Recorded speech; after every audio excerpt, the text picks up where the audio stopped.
Yes, so there is a question from online. I'm up to answer. The first question is, how can oiled wildlife responders integrate with OSRL oil spill responders? Is GOWS part of the 5x5?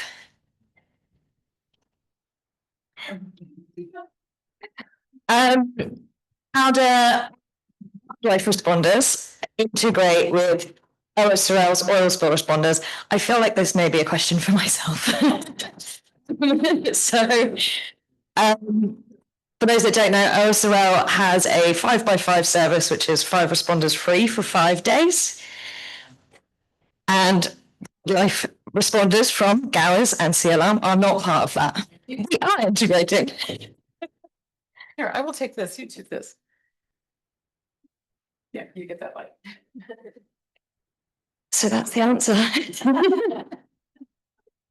So they're not part of the 5x5, but we work very closely together to integrate wildlife response. Yes.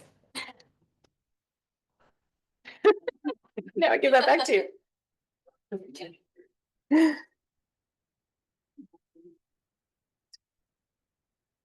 Anybody else have a question? While I try to fix the chat feature on Zoom at the same time. Other questions? I want to make sure I did. Frankie. This isn't a question for Frankie, I don't think, but standards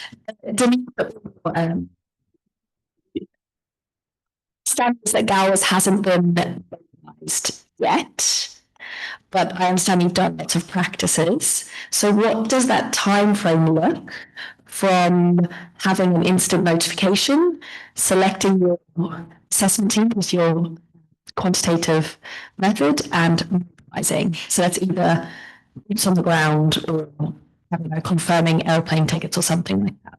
How's that looked like? So the strategic team for GOWS is required to meet within 2 hours of notification. So we have 2 hours after notification to come together. And then within an hour of that strategic team, our goal is to make a decision about the most fit for purpose assessment team, right? So what members have the highest skill levels for where we're going, the species matrix, all of those sorts of events. The actual mobilization piece depends on whether we are given the go-ahead for mobilization, when the tickets are purposed. So we go through the duty manager at OSRL, and we go through their excellent Crisis 24 service to ensure that we can get tickets, get mobilized, get visas. So a lot of it depends on how quickly we can get on a plane. It's less related in some cases to our ability to get on a flight as to when the flights fly, where we're flying to. So potentially it could be 24 hours. It could be sooner, right? So one of the things that goes into it, did mention this in her presentation, is that incident specific specialist is often somebody who is in a country who speaks the language and has some existing relationship with tier 1 and tier 2. So that allows them to go on site quite rapidly. Do you mean if you have anything to add to that, or did that cover your? Yes. Thanks. Frankie? Go ahead, Frankie. I just want to add on to something that Jenny mentioned there. In a recent exercise, we simulated mobilizing GOWS and CLM to Brazil, and from not notification, but mobilization, once the client had said, yes, let's go, into country, it was 3 days, and sorry, it was actually to Guyana. Okay, other questions from the audience? Other questions online? How do international wildlife experts work with local NGOs during a spill? It's a very small question.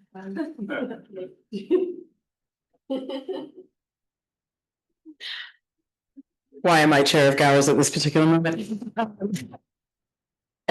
I think there are a number of ways that GOWS in particular, and I think CLM has a role there in terms of their relationship building with NGOs. Certainly for us going in as the assessment team, if you're looking specifically at that, looking at local on-the-ground NGOs as partners in the response, who can provide us with information, data that we don't have, understand the greater context of the spill. That's certainly, I think, the first thing that we think of when we're looking at other NGOs. Do you want to? Okay, and I think we may make this the last question because. I'll just extend a little bit. Sorry, did not see you there. I think it's key as well to know if we are talking response or preparedness. So I think one of the key things is partnering with those small NGOs in preparedness time, in peacetime, so that we can work together a little bit better and more efficiently when response is on. But support is what we provide both. I mean, and Gowers doing their assessment moments, their assessment trip, being there with those organizations, CLARM trying to support them as well in managing things that they might be doing. So collaborative effort, support and assistance. Yeah, it's not a question. It just kind of adding to Jenny comment on how Gowers interacts with NGOs. And I will talk from an example from recent exercise that ExxonMobil. And we did exercise Gowers mobilization, had 4 Gowers members with us on the exercise, and even going to the remote areas to assess the area. And this is a responsible party or entity kind of responsibility to make sure that they get the network of local NGOs, additional to whatever Gowers has the existing network, but on the ground have these networks and facilitate the connection between Gowers and NGOs, as what happened at that time. Great, thanks, Tony. Hi, good afternoon, everyone. We are now officially in the last session of the conference. The number of people that have responsibilities is getting less and less, but I'm very grateful to people that are with me up here to be part of this final panel, where our hope is to somewhat try to bring together many of the themes that have already been touched on. And hopefully do a bit of a deeper dive on some of those themes, just really through a dialogue between the 5 of us. And the title of this is very much about zooming out, looking at Africa as a continent. We've spent a lot of time on the first day looking specifically at Southern Africa, following on from the Treasure case study from 25 years ago. So we're going to just zoom out a little bit further here. Just to quickly mention, and welcome to those that have joined us online. I'm very grateful for this link up between OSRL's Wildlife Week and the Effects of Oil on Wildlife Conference. So thank you for those that weren't able to be here in person, but are taking advantage of being with us via the live stream. So yeah, really appreciate that. And just to begin with some brief introductions, and I think most of the folks that are here, you've already heard from today, so I'll keep their introductions fairly brief. But I'd like to start in reverse order and thank Daniela Perez-Bisso for being back on the stage after presentations in the last session. So Daniela, Senior Technical Advisor with CLARM. Monica Stassen, also somebody you've heard from this week, who's the Preparedness and Response Manager at SANCOB. Lauren Fiorenga, who's the Senior Technical Advisor at ITOF. And Tanya Augusto, who is both the industry chair of GIWACAF, which is the Global Initiative for West, Central and Southern Africa, and also senior advisor for ExxonMobil as well. So I will introduce Tanya in a moment, because in our exploration of this, we want to look at some case studies. So we are going to have a discussion, but we're actually going to share a few case studies as well. We'll extract some lessons learned from those case studies, how they apply to continuing to hopefully to advance preparedness within Africa, but also globally as well. And then we're going to have a discussion about that. But to really set the scene on this, I would like to invite Tanya to start with a presentation on GeoWACAF, which is part of the global initiative, and just present a little bit on what that is. So just to introduce Tanya, because this is the first time we're hearing from Tanya in the conference today. So Tanya is the Regional Preparedness and Response Advisor for ExxonMobil. She's been with ExxonMobil for 19 years and has been a member of their Europe, Middle East and Africa response team since 2017. She's also the industry chair, as I mentioned, of GeoWACAF, and has been a strong supporter, I would say, of wildlife response integration. She mentioned the exercise, but also regularly attending the Wildlife Preparedness and Response Community of Practice meetings and being on the steering committee for this conference as well. So we'll start with Tanya setting the scene with what's been happening from a GeoWACAF perspective. Okay, good afternoon, everybody. Thank you, Paul, for the great introduction. Let me just say that this is my third EW, and it's my first presentation. So, yeah, I'm excited. I'm excited and honored. I will ask Vivi to make some ugly faces if I say anything nonsense, because we are Portuguese speaking, and you cannot realize how difficult it is for non-English speaking to come on stage and do a presentation. So, Vivi, I'm counting on you.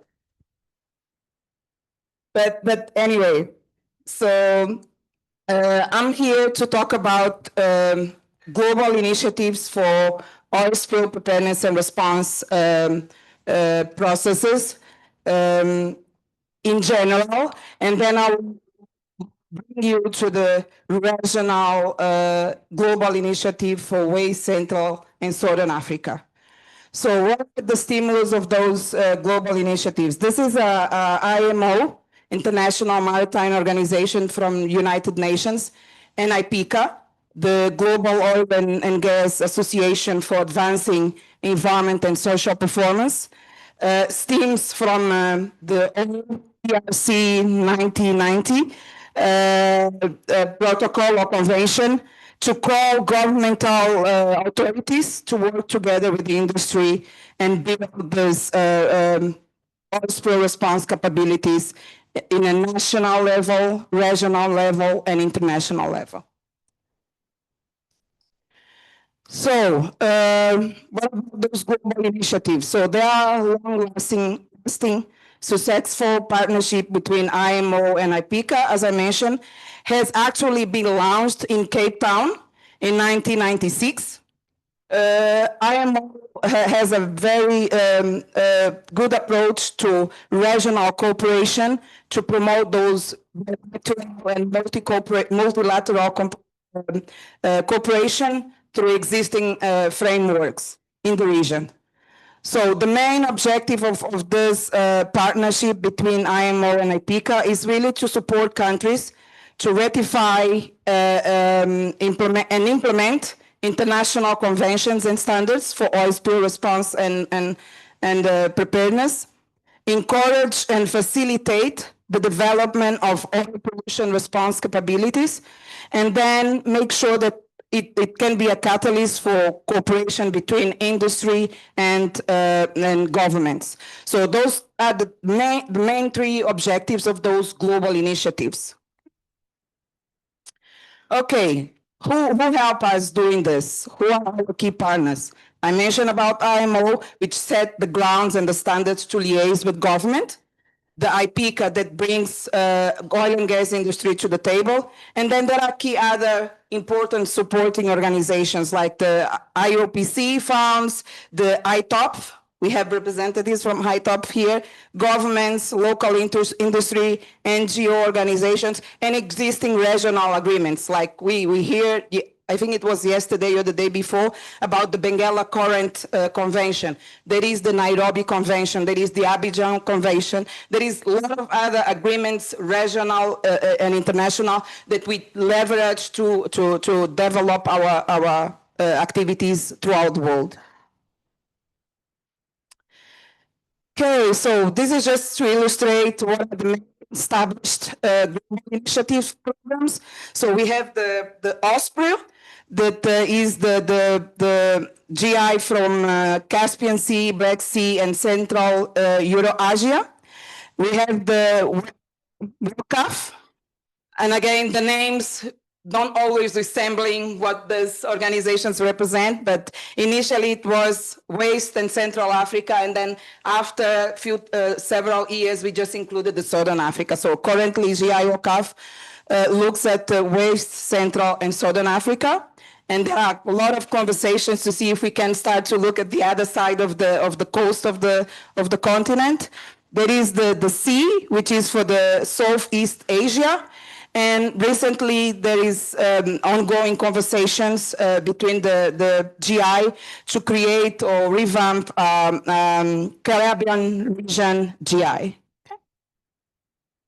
Okay, so I look at the international perspective of the GIs. Now I'm bringing you guys to a more regional focus of the initiative, which is the GI WCAF project. The region has 22 countries, members of the project. This region, we all know that is a very dynamic oil and gas activities, and also an important navigation area to a lot of reasons, weather conditions, maritime security. So it's definitely a more active area related to the east side of the continent.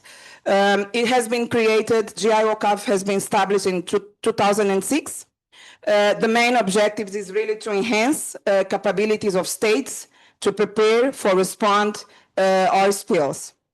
We provide the GI WCAF project provide technical support for the countries to develop their readiness to respond to a spill through organizing workshops, providing training exercises, and also promote some regional conferences and interfaces between neighboring countries. GI WCAF is get his budget from IMO and IPCA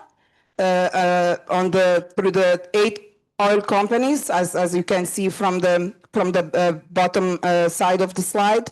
So we have Azul, BP, Chevron, Eni, Exxon, Shell, Renaissance, and Total Energy. And the countries, you can also see on the map the 22 countries member of the GI project. Okay, how we do it, how we interact with the governments and industry. So we have a 3-step approach, kind of aligned with the general GIs, which is help the countries to establish legislation and regulation framework for oil spill preparedness and response on a national level.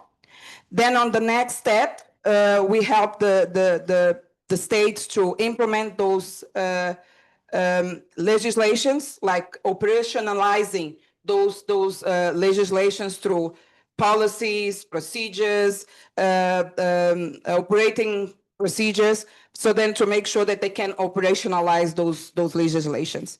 And last but not the least is really to look at the cross-functional aspects, transborder cooperation, develop procedures to facilitate international assistance. Okay, so what are the ways we kind of achieve those steps? We have 4 main pillars to develop our activities. The first one is have a real established methods and tools to deal with the governments, like standard procedures, use IPCA guidelines, so then we can have a common approach throughout the 22 countries. Then on second step, we work close to the countries, either in person or online or virtually. We do workshops, we do training, we do exercises, and we invite our international technical partners like IPTOF, OSRL, to kind of help us to build those capabilities in a national level. Then we also use a lot of communication and networking. This conference, EOW, is one of the ways for GI to publicize and raise awareness on what are we doing, where are we, how we can continue to collaborate. We do also have our website which have a lot of our activities and processes. And one of the good things about GIOCAF, and it has been mentioned in some of the previous slides about language. So working with 22 countries that talk different language. So we try to cover all the language like Portuguese, French, English, and make sure that whatever we're passing on, and we would like the message to be clear to everyone. Okay. We also have our networking meetings and arrangements, either with national delegate focal points or the industry focal points. We have regular online meetings, so then we can make sure that whatever the project is doing is aligned with the expectations from national delegates and industry focal points.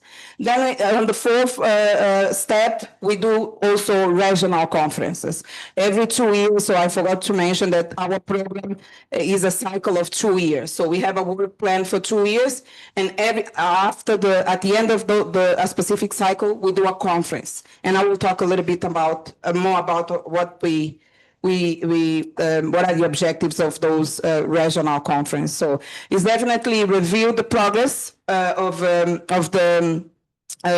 program activities, facilitate information sharing and lessons learned, address the challenges of oil spill preparedness and response within the region, strengthen the network between government delegates involved on oil spill preparedness, and also assess how GIOCAF should involve better to provide support. It's only easy when we are all together and we can kind of assess and understand what the improvement areas that we need to work on to better support the region.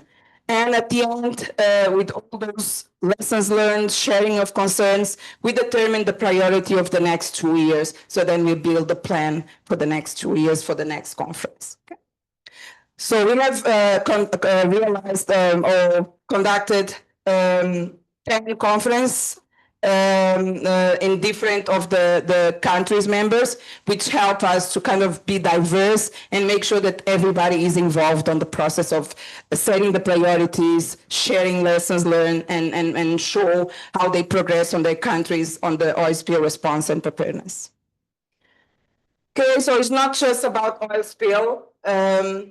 Despite the fact that wildlife response in the region is very limited and non-well aware, but GIOCAF tried to put on the agenda of the conferences, country requests, the topic of wildlife response. Here are just a few examples of activities that GIOCAF facilitated to include wildlife response. For example, the 2019 conference in South Africa, we had a field visit that we took the delegates and the focal points to visit the Sankop Rehabilitation Center. And it was amazing how they were surprised what efforts it can take to protect and respond to a wildlife situation. Then in 2023, we got a request from Nigeria government to help them build their own wildlife response contingency plan. And I will leave this to Laura to talk a little bit about this topic. And on 2024 conference last year, we make sure that we had on the agenda a workshop focus on wildlife response, and also on the tabletop that we use the CLARM gaming system, we included wildlife response focus. So then delegates and participants will be thinking on what would be the objectives and the strategies to protect wildlife and respond to all wildlife. So this is what GIOCAF does to kind of build the preparedness in the region with all the limitations, either from geographical, political situation, socio-economic situations, but this is what GIOCAF in a respectful manner works with governments to help them build their capabilities as per their priorities.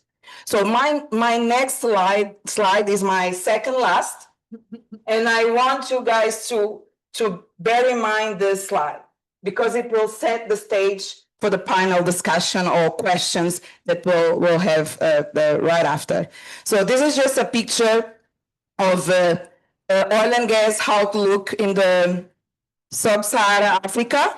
So where, if you can see the top left map, it shows the current activities, which is heavily concentrated on the Western Central Africa. Okay, this is what's happening today. So if you look at the right top map, you just see the outlook or the forecast for the upcoming 15 years oil and gas activity. And just to say that with the oil and gas activity or upstream, midstream operations, it brings the shipping, the maritime shipping activity, because crude needs to be moved around, and so it will increase also maritime activity in the region.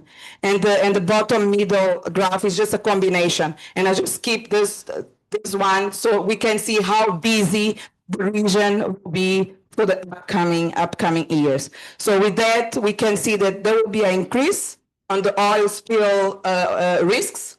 So the profile in the region will increase, despite with the low probability, as we hear throughout those 3 days, it happening less and less. But we know if it happens, it can be significant and major. So we need to make sure we continue to prepare and be ready to respond if it happens.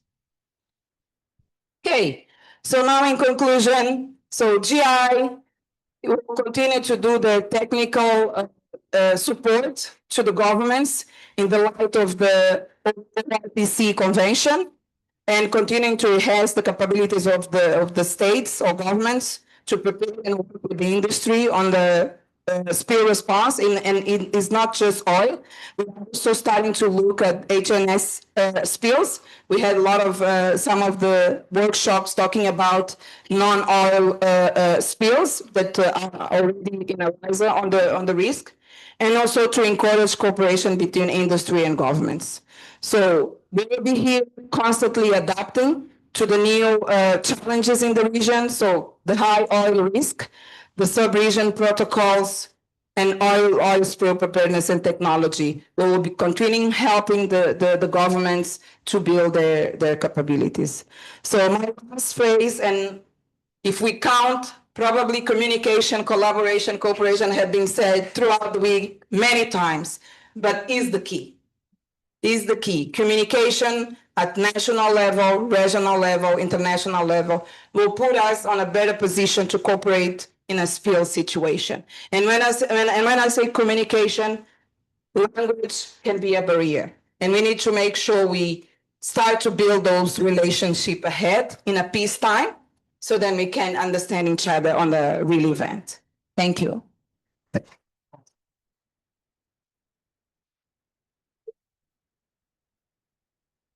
Thank you very much, Tanya. That really sets the scene, and at least regionally, it shows us some of the efforts that are ongoing in the linkage between oil spill preparedness and wildlife response preparedness.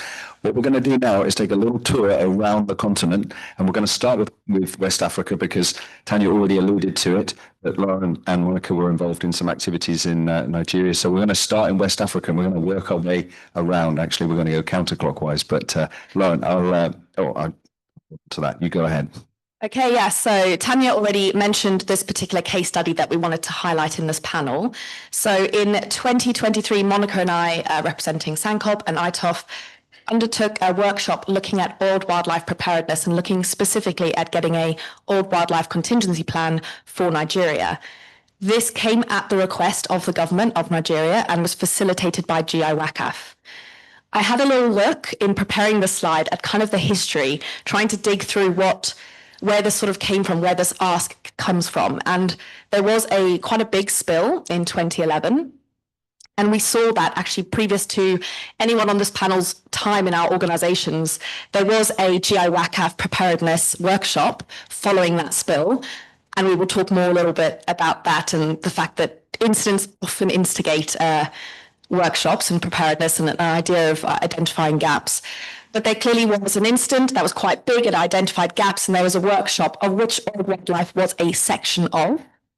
And then fast forward about 10 years later, we have our wildlife contingency planning workshop. So it was very successful. It was involved a lot of stakeholders at the workshop, I think, and I believe there is a draft version of that Monica has seen. So there's progress, but we haven't yet got to being published or anything like that.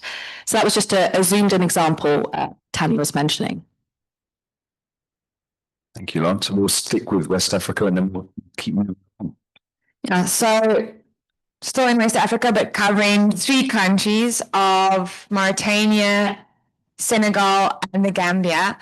So our first engagement as SANCOB was actually in 2023, where myself and my colleague Nikki went to Mauritania to do a feasibility assessment for wildlife response for Shell. They were about to do some drilling and they just wanted to know what it would be like in a country that has absolutely zero wildlife preparedness and very little oil spill preparedness in general.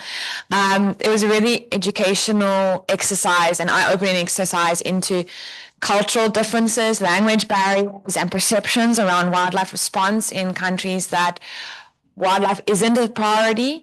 But it kickstarted some really good discussions, specifically with the NGO, that one of the NGOs that was based there. It didn't progress much further than the recommendations that we made, and we'll chat more why later.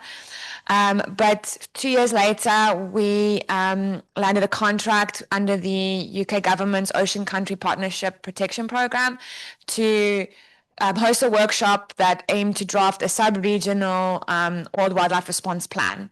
And this again was trying to close quite a very big gap. Most countries cannot develop their own contingency plans. They just don't have the money and the resources. But we thought if we could take a more regional level, that might kickstart countries to look internally at their own level. So that was a large portion of the first bit of this year. We hosted the workshop, we've drafted the plan, and we're hoping now that it'll proceed into that finalization phase at each of the countries' levels. And to address the language thing, the plan was translated into French as well. I did not do that. We had other people do that. But yeah, I'll leave some food. And the image in the bottom right hand corner is just to show you the exploration activities that are happening in both countries. It's quite a hot spot for current existing operations and exploration activities. Oh, it's me again. So going straight down to Southern Africa, and I'll keep this brief because we've touched a lot on South Africa and a lot on Namibia. You can just, I did actually automate it. So this is just highlighting some of the progress that has happened in these countries. And I cover both South Africa and touch briefly on Namibia because there was a great presentation about what's happened in Namibia earlier this week. And really just the development of a national oil wildlife contingency plan that we would love to see finalized. The stockpiling of equipment in Cape Town and Gqeberha for seabird response, development of oil wildlife colony kits, basic kits at some of our key African penguin colonies, a team for seabirds, facilities, and most recently a trailer for seabird response. And I say seabird response because it's very specific to that species. And then you can, again, on the Namibia side, and this was also, they've developed a draft oil wildlife contingency plan. Some equipment stockpiles have already been sourced and some are currently underway. Some training has been done, colony kits have been developed. But I picked these 2 examples because a lot of this involves stakeholders coming together. It was not just government, there was a heavy involvement in the context of Namibia with SANCOB and with industry, Namdeb de Marine Foundation having to come in and provide some funding.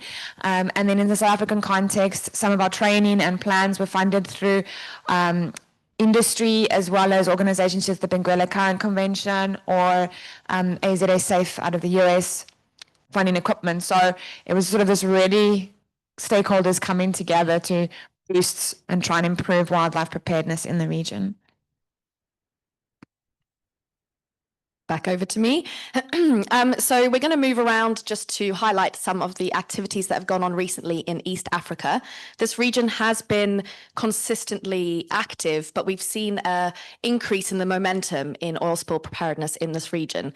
And that's primarily been driven through the Indian Ocean Commission, as well as the Nairobi Convention. So we're seeing a bit of an uptick. And if you go back to Tanya's beautiful maps, and you can see the predicted offshore activity and therefore the marine traffic, this might be fueling a little bit of that conversation. So we're seeing that East, it's got lower preparedness when you compare it to quite a robust GI WACAF system. And as you know, we don't have a GI yet that reaches up the East, but we are seeing through these main organizations, through these regional collaborations, that we are getting a little bit more activity on this side. So watch that space. My turn. North Africa. So we've got 5 countries there: Morocco, Algeria, Tunisia, Libya, and Egypt. All countries are contracting parties to the Barcelona Convention. So they've got REMPEC assisting them in preparedness and response when needed. REMPEC is an IMO organization. And as I mentioned in my talk before, CLARM has got an MOU with REMPEC to support those countries that are needing response and preparedness on wildlife response. So CLARM, again, linked to EUROA. And also there is the Mediterranean strategy and their action plan as well, where wildlife, it is mentioned. So the Mediterranean strategy talks about integration of wildlife in a holistic and integrated approach to oil spill preparedness and response. So we did put some pressure there from CLARM to have that wording, and also to have that last sentence that all wildlife response should be integrated in that framework. Also, the action plan includes training. So there are in the CSO1, the objective 1, it is mentioned that countries should be increasing their knowledge in different aspects of oil spill response and preparedness. And one of the topics is oil wildlife preparedness. So framework is there, not much done. But according to our country profiles, none of the countries have got a plan. None of the countries have done much on preparedness. However, while we do those country profiles, we contact stakeholders in the countries, 3 of them, there are 5 of them, and 2 of them recently, we've contacted them this year, and we see potential. We see organizations that are interested in wildlife response, and they are just lacking that connection with the authorities, with the whole structure of the oil spill response. So we need to push a little bit there to get them going.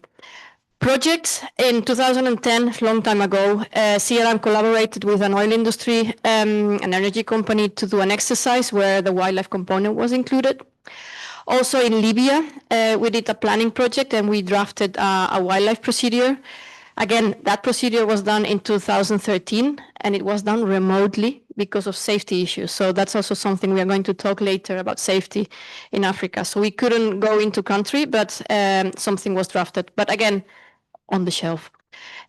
POSOF, European project, POSOF 1 and POSOF 2.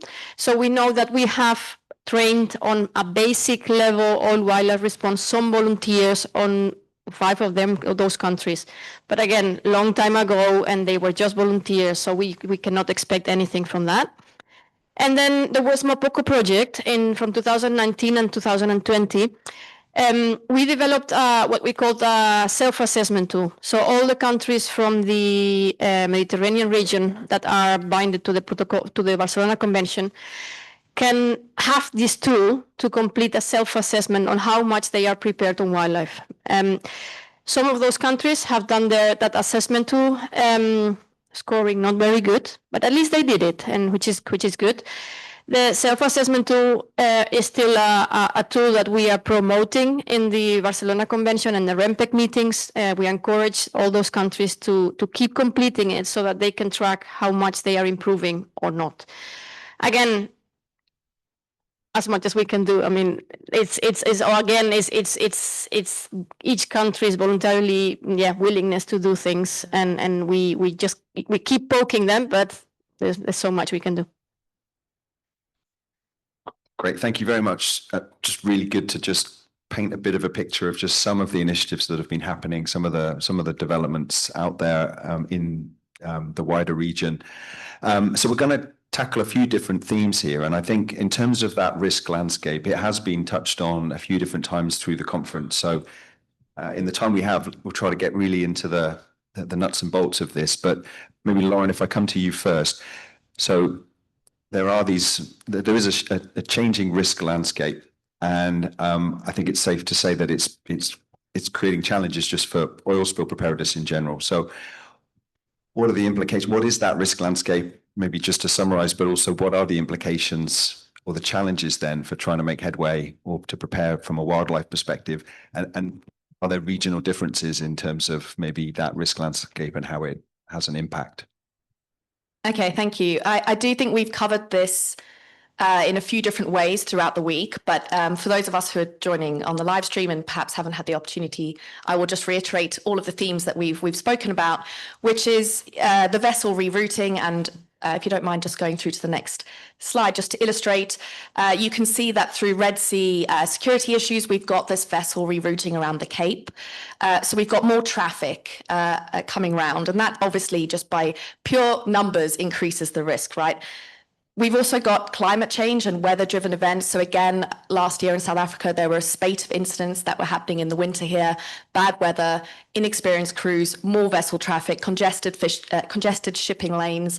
It increases the risks, right? And so we're seeing that concentrated around the Cape per se, but it's also going to affect East and West. We also mentioned the dark fleet, and that's the alternate fleet. It's about 10%, they think, of the world's tankers at the moment that are shipping sanctioned cargo or calling at sanctioned ports. They don't operate within the international compensation regimes.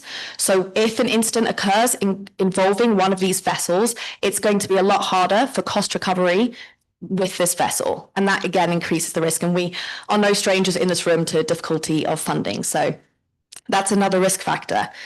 And I wouldn't be representing ITOF if I didn't mention compensation and compensation regimes in particular.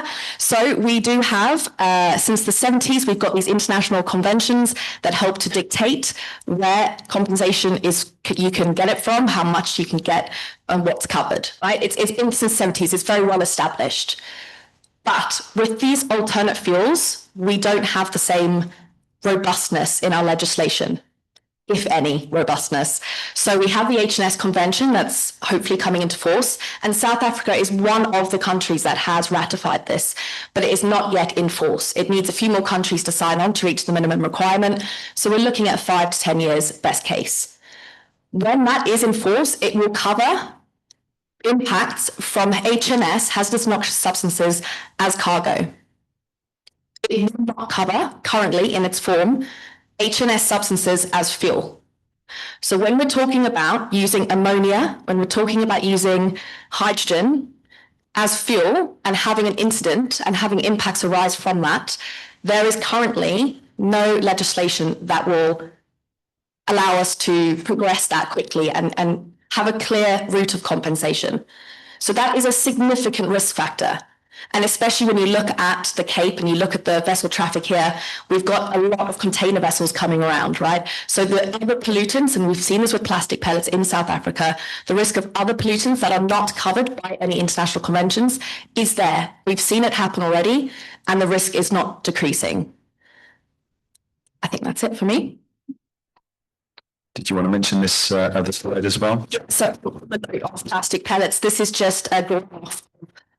The confirmed ship source plastic pellet spills we've had since about, I think 2012 is the earliest recorded one. There probably were ones before that. So you can kind of see a few hotspots in some of the shipping lanes. But yes, South Africa has had quite a few incidents.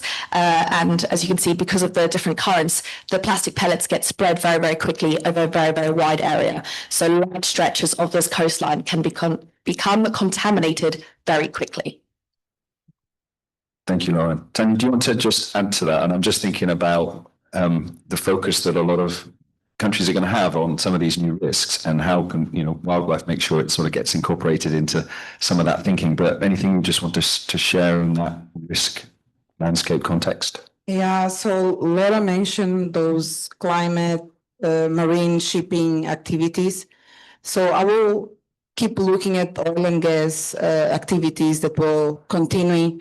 Unfortunately, despite the global energy transition around the globe, we are getting there, but we still relying our revenues in our industry. So there are a lot of still projects and operations on upstream, midstream, on relying on oil. So it will continue to be a high profile risk for oil spills.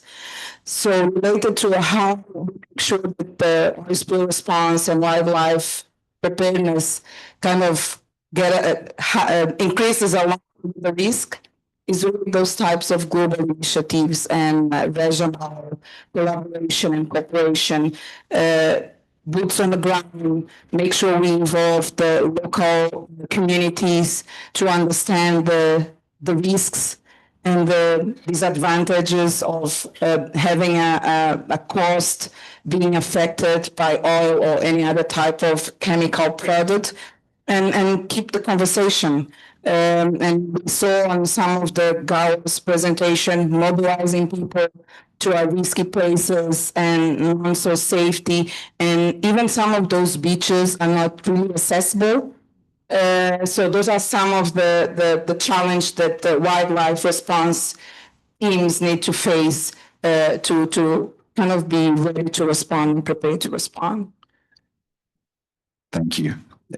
Yeah, so it gives us a lot of challenges to think about, but it sets the scene in terms of risk. The other challenge, when we think, I guess, about the continent as a whole, is one, the diversity of species, and also just the context. I think about inland versus marine spills as well. Is anything you want to share on that? Because obviously that's another key piece of the jigsaw puzzle. Yeah, I think it's I mean, some of you would attend the presentation earlier. Specifically showed that the bulk of the spills we do see are marine-based spills, and that's obviously where our focus is going to be.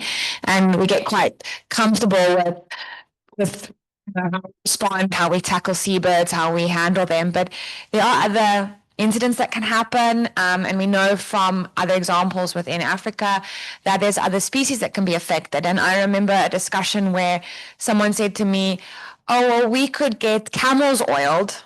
How would you handle that?" I've never actually had that question posed to me before. How would you wash a camel? But it was a valid question, and we started unpacking some of those things in some of the assessments we did, and then things like crocodiles start coming up, and now you're starting to move into the realm of dangerous species from a human point of view as well, and that creates another layer of complexity. Is, where do you draw the line between we actually can't versus this maybe sacred crocodile or something that people view in a specific light. So, seabirds, I found in some of the trips that we went on, hold a very low priority ranking, and mammals and other things are much more important, and that's what they want to save. Even when you tell them rehabilitating a whale is going to be impossible, their mind goes there because it's a tourism or it's a value attractor.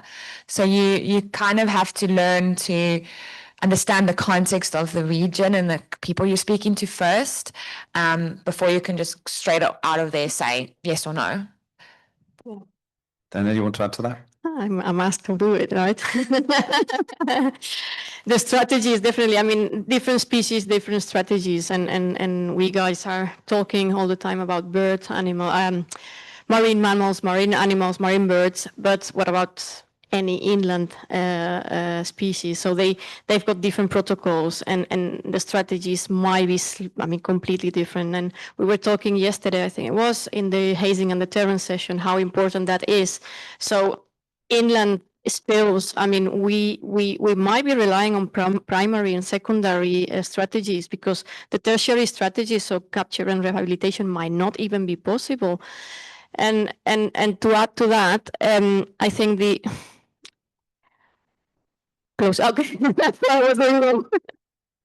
And to add to that, what was I going to say?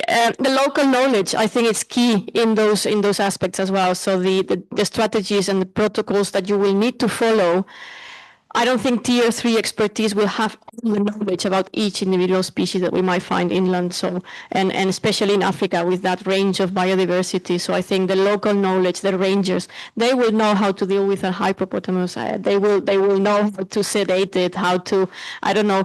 And then the resources as well. I mean, do we have resources to respond inland? It's a big question. I mean, how do we get there? And I was thinking the other day as well. I mean, when we talk inland, I mean, if we talk shoreline, we are talking a scope of an area that is 180 degrees, more or less. But if we talk inland, it's 360. So we are doubling the scope of our areas to respond as well. So, and not to mention the rivers that you could have in that area as well, that may be spreading the oil even further. So larger areas, infrastructure, local knowledge. I mean, it's complex, and maybe that links to the, again, exercising and preparedness, definitely. Great, thank you.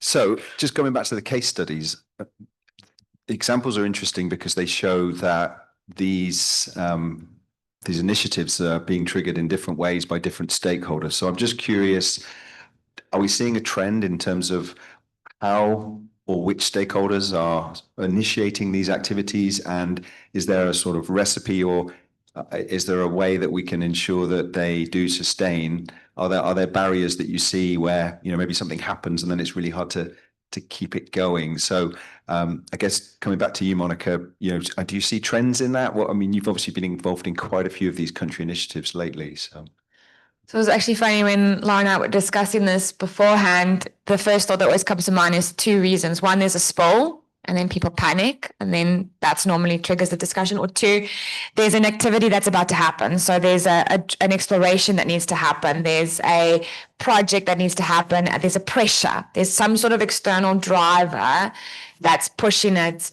Or it's, you know, we're trying to tick some check box of making sure that we have covered our wildlife component of our ESIA, because it says in there that we need to look at wildlife. And sometimes it does feel a bit like that. Like we get good momentum, there's some funding, but then the activity passes, the spill is cleaned up, the wildlife are rescued, rehabilitated, released, and then the conversation collapses because there's often no further carrot, there's no further push. And unless it's regulated, it becomes almost just like someone's got to champion it the whole time. And then people leave as well. You get a great contact in government and then they resign or they get shifted into another position and you got to start the process all over again. So to come to you, Lauren, and I was just thinking just to add to that too, because the example in Nigeria was somewhat about the country requesting support from GI WACAF. And so just to add to that as well is, you know, do countries know that they can request support? And, you know, is that an aspect that we can somehow motivate or promote? Yeah, I think it's a good point. I think everyone in this room is raising awareness for all wildlife response and trying to integrate it. There's the word again, integrate it again into the wider spill response. And so I think we can keep doing that messaging and keep putting that pressure on from our different aspects. But I do want to reiterate what Monica just said about that continuity of contact is so key. We find it everywhere. It is not specific to Africa that we have these issues. We have it globally. But if you lose that contact, as we know, you're not only losing that experience and all of that workshop and facilitating that you've done before, but you're losing in the case of wildlife, the perception of the fact that we need to do it, right? So it's hard when you're thinking about oil spills in particular, but when you refine that to wildlife and you lose that contact who really gets that we need to have this as a conversation, and you're starting from zero again, you know, it really does slow progress up very, very well.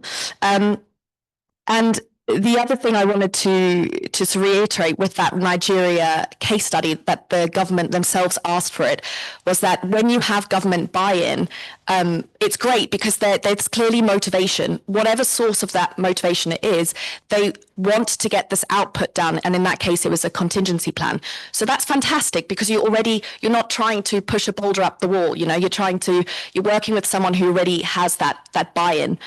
But what we often encounter is that typically means we're working to internal guidelines. And that's where GI and other regional collaborators really help to push that momentum forward. Because if GI WACF are saying, we'll put this workshop on, but we want to see some kind of progress by the end of the year, that really helps to facilitate. We all know if you give yourself a deadline or you give your colleague a deadline, it tends to slip a little bit more than if it was an external collaborator. And it's the same when we're talking about wildlife. Tanya, you want to say something on that? If I may add some on what triggers preparedness in the region. I talked about the communication and network. So we have a 2-year cycle conferences, but in the middle of those conferences, we do a lot of virtual networking with the delegates, national delegates and industry focal points. And the main agenda of those touch points is sharing whatever you guys are doing in your country. And it's not about competitiveness, but share best practices. And someone from other country would say, oh, I think we can do this too. How you did it? And then it starts to raise the awareness and the understanding that they can get assistance from the GI WACF project and from the industry and from the international technical advisors. So this is how we kind of raise awareness and the need from countries to start building their capabilities. Thank you very much. And it's a good segue, I think, into this next theme, which is about integration and implementation. I remember it was a conversation with one of the other GIs where I think there's so much focus on trying to ratify conventions and, you know, sort of improve oil spill preparedness within countries. So they said to me, wildlife preparedness often is like the last to be invited to the dance. It's like somehow there's always this, well, we've got these other priorities first. We want to do it, we just haven't got to it yet. So integration has been this theme. How can we actually not get it front and center, but get it incorporated into all these other activities? So it's not a do later, but it's a do with and do, you know, as at the same time almost. So Daniela, do you have thoughts about that? One of the things that we have to reinforce or make them realize is that if they prepare, it's not just because of the wildlife. They prepare for themselves as well. You know how much the impact is, the social impact of having oiled birds on a shoreline. I mean, that is something that is just there for them. I mean, it's a social impact. It's citizens will get mobilized, and depending on which country, you will get more or less people, but people will get into that shoreline collecting the animals. You will get the social media there. You will get that picture of the oiled bird or the oil seal or whatever into the media. And that is your reputation, it's the reputation of your country. So they have to be convinced that they are not doing it just because of the wildlife and saving the animals. They are also doing it to show that they care and that they can do something about it. So I think that's one of the key things. The other thing, I think Tanya was explaining about the GWACF structure, the tools they have. I think it's there to be used, and I think it's there to be, powerfully used a bit more. So I think more than just raising awareness on those activities, we have to do meaningful exercises to really make the point that we have to do something as well. And I think that's key. And integrating wildlife, there are levels and levels of integrating wildlife. So we've seen wildlife national contingency plans or industries contingency plans where they say, yeah, we integrated wildlife. You go, you flick through. Yes, there is a paragraph, 6 lines about wildlife. No, that's not integration. So integration means experts supporting you to put that information forward, that preparedness together with those that know about it and having it there to be used and to, when you say integrating means also implementing. So it also means exercises. It also means training. So it all goes together, integrate, but also implement. So it's a wheel in a way. So, yeah. Do you have anything to add to that? Yeah, just to reinforce that often that paragraph, if you find it in the contingency plan, says call SANCOB or I don't know, we had this morning, I think in the Australian contingency plan, it was ask the state, they should maybe have a plan. But it's not integrated. It's not helpful. And as we all know, when an incident kicks off and we need to know a little bit more than that and how to actually get our responders out, that falls short. So yes, exercise. Thank you. Tanya, you've got something to add to that? The piece that has been focused on the last regional conference is the word operationalization. So taking from the paper and putting on the ground, moving. So there was a lot of discussion on, we have good plans, we have good procedures, following international standards and conventions, but we need to make sure that we can take those pieces and actions from the paper to the ground and make sure that they work. A phone call, you have a list of emergency contacts, and we know governments, African government, they change a lot. The number you called 1 year ago might be the same number you will have to call 1 year after. So make sure you really practice those processes and standards. Thank you. Monica, I'm going to bring you into this one as well, just with one last part of this, which you talked about international standards. The whole of the last session was about all the developments at an international level. What is the role that the international expertise can play in supporting some of this? I think it's building that tier 1 and tier 2 capacity, right? I think I've heard a lot of discussion around this, and I think everyone acknowledges it, that we don't want the perception to be that, tier 3 is the button that you push when you need it and the response is going to fall out the sky, fix everything, leave, and then we're golden. It can take time. It can take, I did a project recently where it would take at least a week to get equipment and people onto site. A lot of damage can happen in a week of a spill, especially when it's right near your shoreline and it's in the middle of the breeding season and turtles are coming to nest on your beach, and now you've got locals running around doing their absolute best because they care and they want to help, but not able to do much because they haven't had the training. So I think there's a real scope for bringing that, really encouraging that building of tier 1 and tier 2 capacity. And that comes from, and this is sort of my parting sentence under this topic, that wildlife needs to be considered as, under oil spill response, wildlife should not constantly be segregated. And it needs to form part of that first planning phase. As much as you plan your use of dispersants, as much as you plan your use of shoreline cleaning, wildlife should be right there in your progress. Thank you, Monica. Great point. Thank you all for the comments on that.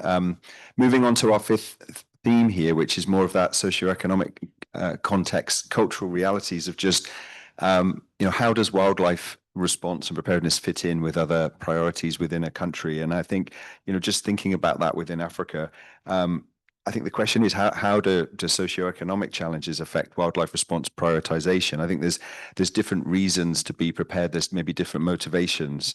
So I think the question is really, how can we frame wildlife response in a meaningful and appropriate way in Africa? I guess that puts it within that both a sort of wildlife and human context. So Tanya, do you want to go to you first? Yeah, so it is evident there is a lack of funds, resources, living conditions that will create this human-wildlife conflict. And it can be conflict for land, conflict for food. There are some places that there is an increase in urbanization, building new cities, and there will be this wildlife conflict. Should I keep those animals? How I don't have ways to keep myself? How I gonna create conditions to also accommodate or preserve or conserve those animals? So those are some of the conflicts between wildlife and humans in our region. Also governments, politics, and make sure that they include those wildlife conservations and protection within their economy diversity, and start to have the conversation with the locals with some inclusion, making sure that they understand those wildlife can be beneficial for them. It can be a tourism industry development. It can be a balance between food scarcity or climate change situation that they can balance and make sure that they take advantage of those situations and create new opportunity for grow social economic opportunities. Thank you, Tanya. Monica, you want to add to that? Yeah, just to say, I think, I've had people ask me questions like, how can you insist on access to fresh water when we don't even have fresh water to drink for washing a bird? And, it really made me think and reflect on, what am I doing in the training I'm giving and the needs of these people, and how do we put it into a point of view, and we have best practice and global standards, and we want to aspire to those, but to really understand the needs on that ground level. And I find it amazing that when you encourage people to talk and you listen to what they got to say and you look at ways to bring them into the conversation, how they responded to it, and how you explore what is available in their region and connect to what they could still do, that people really rallied around it. And you, as Tanya mentioned, you found the value add, the context around the income, tourism, fishing, for example, is very relevant to many communities and the impact that could have and how you can bring that in. But then also acknowledging that, we had this in Nigeria where they said to us, if there was an oil spill and wildlife were affected, they would catch the birds and try and eat them. Not joking, full of oil. And we both were like horrified, but that's not our reality, that's their reality. So we need to work with local communities to help address that cultural perception as well, instead of just bulldozing in with our belief. You have to be reasonable as well, because you need them on your side, because otherwise you won't be able to do anything. So that's key as well. So thank you. And this is our final theme. I'm conscious of the time, so it was probably our last round, and we'll go through everyone for this one. But we've obviously focused mostly, and I think rightly so, on Africa. But one of the questions is, is this unique? Is what we are facing in terms of challenges in Africa with wildlife response preparedness, are we seeing it elsewhere? And I think what is that telling us as a community gathered here about what the priorities need to be for the future? When we leave this conference, we're not going to be back together for another 3 years, but what do we see as really those priorities for us as a community to keep driving this forward, whether that's in Africa or whether that's in the wider region? So Daniela, I'll come to you first on this, and we'll come this way. I think it's not unique. I mean, the remoteness that we have in Africa, the lack of resources, the everything, the biodiversity, we have got many other places in the world that are facing the same. So I don't think it's unique. Doesn't mean that it shouldn't be focused, but it is not unique. And I think have been discussing all this week as well is that tier 1 and tier 2 resources and preparedness is key as well to be able to respond. So we need to focus on that. How? There are tools, I think. Some of them were presented. But yeah, let's try to work to, again, is the collaboration movement, et cetera. But yeah, GeoWACAF it's a tool that could be used, especially in Africa, to expand on that preparedness. Industry joining together in pairs, in trios, whatever you want, but industry are doing their explorations and their activities in many similar countries. So why don't they join together and do something together? I think that's also an important thing that might need to be highlighted. Because what Daniela said, it's not uncommon. I've heard and had numerous discussions with colleagues over the week about challenges they face, and even in countries that have considerably more resources, it can still be a big barrier. Even in countries where we would say, you should know better, they don't always know better. And so I think it's also, a message that, again, that whole theme that's come through this week about collaboration, cooperation, and it really goes a long way when people unify behind a cause and a voice. And as I mentioned earlier on, it's that shift in that narrative that wildlife was separate and bringing wildlife into the conversation consistently. And many people in this room have been sounding that horn for many, many years. And it's now finding those leverage points where we can really start to see that starting to, like, actually happening, and taking that opportunity to come together, as Daniela said, and get industry involved in joint projects, get that exercise, have an exercise with a wildlife focus, only maybe as a starting point. Look at exploration, have your plan with wildlife from the start, and already that will start shifting the dial. Yep, I will reiterate, but concisely in a slightly different way. I think, look, Africa has always been a continent for change, for progression.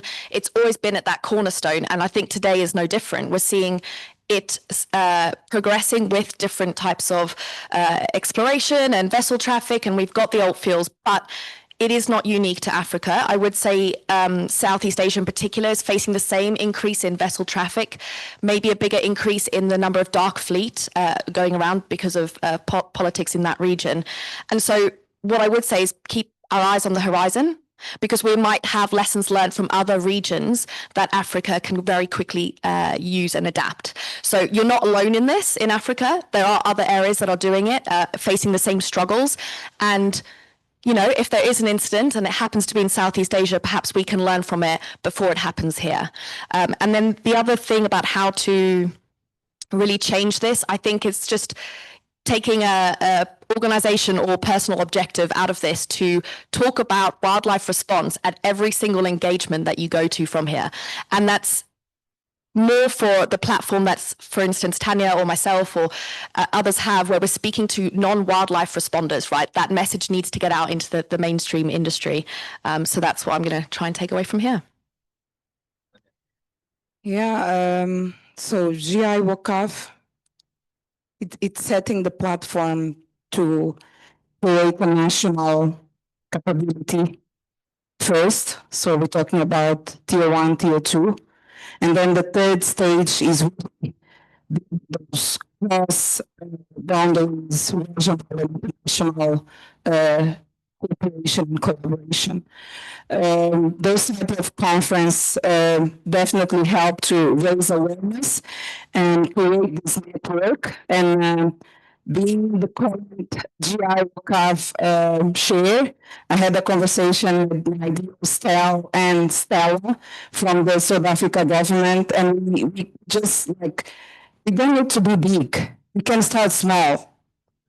We don't need to do international conferences. We can do regional, virtual. Benguela Convention, wildlife workshop, conference. Let's start small. Let's hear concerns for people about the subject. Let's hear from them what we have to put on the table as a solution, and bring them to be part of the solution. So this is what I'm getting and taking from this conference for during this week. And I have inspired you to continue this conversation and building awareness for wildlife response and protection. We have. And if I just, as I bring this to a close, I think just reflecting again at the fact that we started talking about the treasure, this monumental rescue effort 25 years ago, but sitting through the presentations over the last 3 days, I'm really reminded about the monumental development since then. You know, I think just to appreciate the conscious effort to really design systems and to create stakeholder engagement, to develop these country models and to communicate and share, you know, what's working, what isn't. I see that there has been that development, and I would say certainly the model in GI WCAF is really setting a great example. I would say that hopefully we can replicate in other regions. And I think certainly the community of practice, which has been mentioned a few times, is at least one mechanism where we're trying to encourage, certainly from an industry perspective and other stakeholders to share their experiences of this. Nobody has the sort of magic recipe, but sharing the experiences. But it does seem like it's a conversation that it just needs to have everybody involved. And I love this idea of bringing it up at every opportunity. So that's your call to action when you leave this room. we're the only thing standing between the end of the conference and whatever you're doing next. I just lost the slides, but I just really want to end by saying a huge thank you to the panelists today, to Daniela, Monica, Lauren, and Tanya, for offering their expertise. Thank you very much for staying with us. And yeah, we wish you all safe travels from here, but thank you very much.